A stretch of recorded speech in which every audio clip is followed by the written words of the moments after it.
Major General Orvil Anderson was a true pioneer of military aviation. His career began during the age of the dirigible and continued through both world wars. Along the way, he set groundbreaking aviation records, won numerous awards and commendations, and developed brilliant new tactics for aerial combat that helped redefine the role of air power in combat. Our fighters peel off to meet the enemy threat, and the battle is on. Anderson, a Utah native, attended Brigham Young University from 1914 to 1916. The following year, during the height of World War I, he enlisted in the aviation section of the U.S. Army Signal Corps as a private. His goal? To become an aviator. Anderson was told by an Army recruiter that he would be flying within weeks of enlisting, but once his official request for flight training was submitted, nothing happened.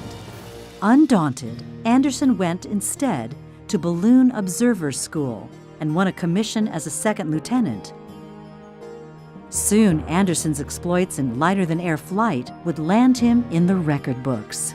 He served as both pilot and navigator of the record-breaking first transcontinental airship flight in 1926. Almost a decade later, Anderson would make history again as one of the pilots of a daring high-altitude balloon expedition called Explorer 1. The National Geographic Army Air Corps stratospheric expedition was designed to see how high a balloon could rise into the atmosphere. The Explorer 1's first attempt failed in 1934 when the massive hydrogen-filled balloon burst at an altitude of over 60,000 feet. Anderson and his crew were forced to bail out and parachute to safety. The next year, Anderson once again tried to break the high-altitude record in Explorer 2. Launching from the Stratosphere Bowl in Rapid City, South Dakota, Anderson achieved a record-breaking altitude of 72,395 feet, a record that stood for 16 years and represented man's highest journey above the Earth at the time. Captains Anderson and Stevens reached heights no man had ever reached before, explorers of the stratosphere. The balloon rose almost 14 miles above the Earth and landed safely.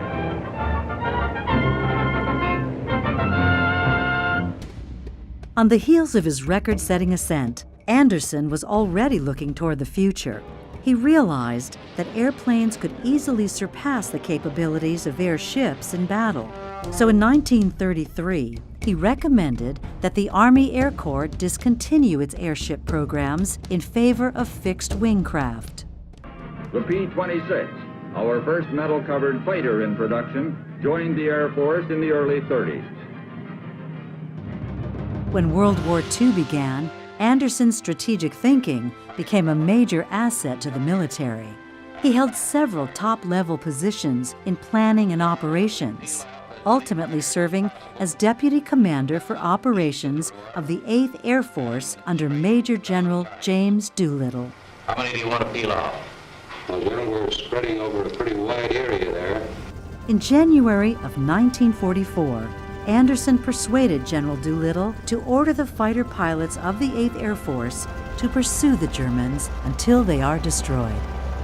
Until then, escorting fighters from both Germany and the U.S.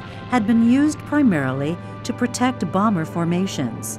Anderson recognized that by freeing American fighters from a defensive role and allowing them to attack enemy fighters directly, the Americans would gain air superiority. By the end of World War II, Anderson had attained the rank of Major General and was the recipient of numerous awards, including the Distinguished Service Medal with 2 oak leaf clusters, the Legion of Merit, the Distinguished Flying Cross with oak leaf cluster, the Air Medal, and the Legion of Honor. It was at this point in his career that Major General Anderson faced another turning point. Believing that the future lay in developing new generations of Air Force thinkers, Major General Anderson agreed to become the founding commandant of the new Air War College, located at Maxwell Field in Alabama. General Andy, as he was known, successfully established the educational policies and procedures that paved the way for generations of warfighters. Major General Orvil Anderson was a true pioneer of aviation. His genius, bravery, and determination were evident throughout his long career and have earned him a significant place in the history of flight.